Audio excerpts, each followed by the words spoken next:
Hi, welcome to Milk and Honey Heritage Farms, and I'm Heather, and thank you so much for being here. So today I'm going to throw together a soup in my Instapot because, you know, some days you're just kind of busy and you need to throw things together real quickly to feed people. So I would love for you to join me in this video. I'm doing a collaboration that Gail from Gail's Southern Living and myself at Milk and Honey Heritage Farms, me, Heather, both of us have put together this Cozy Fall Soup 2024 collaboration, and we've got all kinds of wonderful people every day, sometimes more than one person per day, making some wonderful soups. And what great time during the fall and the winter to create some fall soups and get inspired and maybe learn a trick or two or see something that you never thought of. So let's get started on what I am going to do today. All right, I'm hoping that you can see this all right. So what I have in here is a roast, and in this roast I'm gonna put some of my own home canned tomato sauce. So let me get that opened. I forgot to grab the little thingy-majiggy. If you can stuff, if you can find one of these old,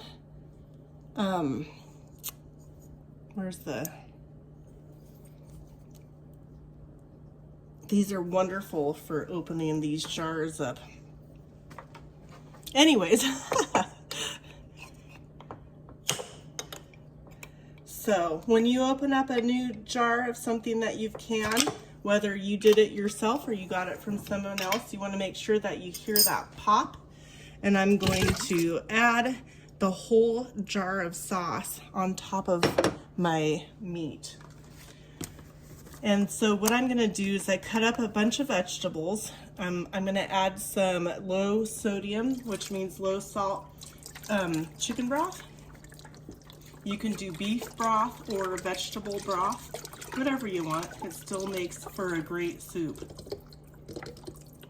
I hope you guys are enjoying watching everybody's recipes on what they're making. It's really inspiring. So now let me grab the veggies. So here I have what really adds great flavor to a soup is celery. So whether you're making a chicken soup or a vegetable soup or any kind of soup, celery is like one of the main ingredients. So I went through my refrigerator and I saw what I had on stock. So I had purple onion, yellow bell pepper, orange bell pepper, and the celery, if I could speak right. And then I'm just gonna add that in here to this instant pot. And typically I will use like a crock pot, or if you don't have an instant pot, you can use a crock pot, or you can use a kettle on your stove. It'll just take a little bit longer. So start it out early in the day, like in the morning or something, so that way you can get everything in there. I've got 2 really large cloves of garlic. If you don't like garlic, you don't have to add it. You can add less garlic or you can add more. Just depends upon if you like garlic or not. So this is what I'm gonna put in there is 2 cloves of garlic, and get these, see if I can get that one in there. That one's kind of really big. Get that squeezed and scraped into this. Kind of spread everything around. You can add some pepper to it if you want to. I'm not. I'm just gonna go with what that is. I'm also going to add some smoked paprika. Your measurements will be a little bit different depending upon the size of meat or how much meat you end up putting in there. I'm gonna put probably 2 tablespoons of smoked paprika to kind of give it a little bit of a smoked kind of flair. So there's that. And then also I'm going to add in some diced up spinach.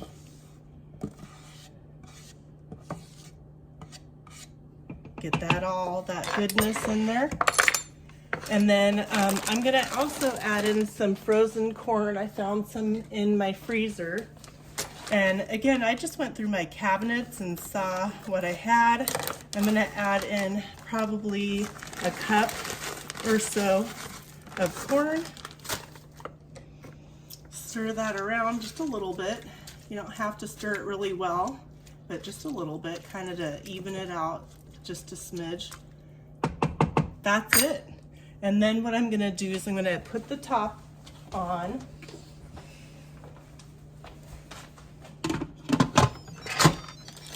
And then we are going to do, let's see, a pressure cook. I'm not quite sure how long I'm gonna do this for. I'm gonna go ahead and do 45 minutes and see what happens.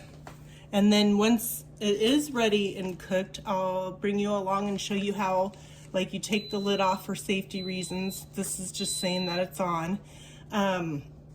Also, when my meat is nice and tender and starts falling apart, I will take out, like, if there's any pieces of fat on the meat, I will remove that and kind of shred it up a little bit. So I'll bring you back. Hang in there. I'll be right back. All right, so on mine I have a vent release valve. So you want to make sure that you release all the steam. There was much more before I just turned it on. And wait until that big valve right here goes down.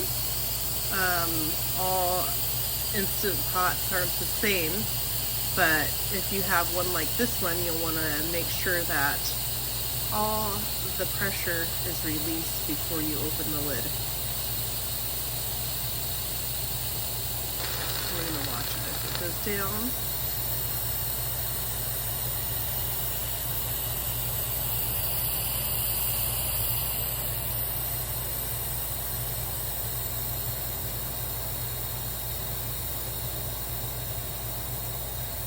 It doesn't take too long, maybe like a minute or two.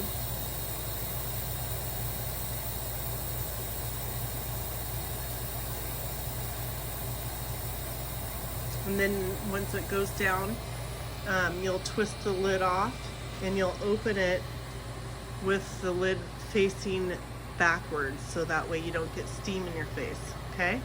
Safety first.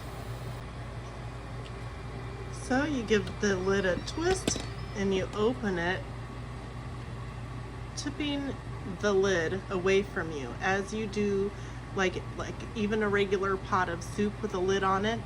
Always tip the lid away. Be careful of the drips. Let's see what we got in here.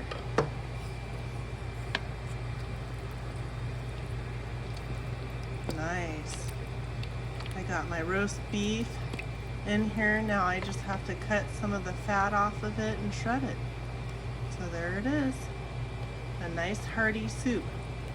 I hope you give it a try. If you don't do meat, you could also add beans to it. There's just so many things that you can add to your soup. And if you want to have a thicker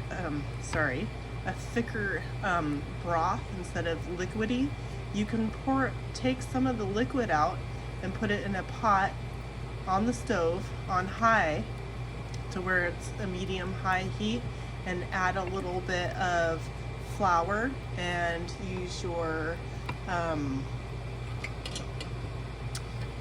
one of these things, whisk, and you whisk it in a pot separate, some of the liquid with just a little bit of flour, and you whisk it until there's no lumps at all, none, and then you'll pour that back in here and then thicken up the liquid if you wanted a thicker soup. Also, you could, instead of that, just add some potatoes.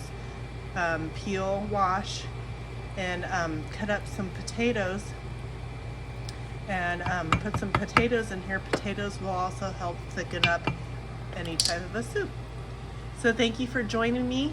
Don't forget to share these videos out and check out the playlist and see all the wonderful soups It's fun to be able to create something different and something new, and something that you can have sitting in a crock pot or on the stove top, ready to go for any time of the day, whether you're busy or cold or just want something warm in your belly.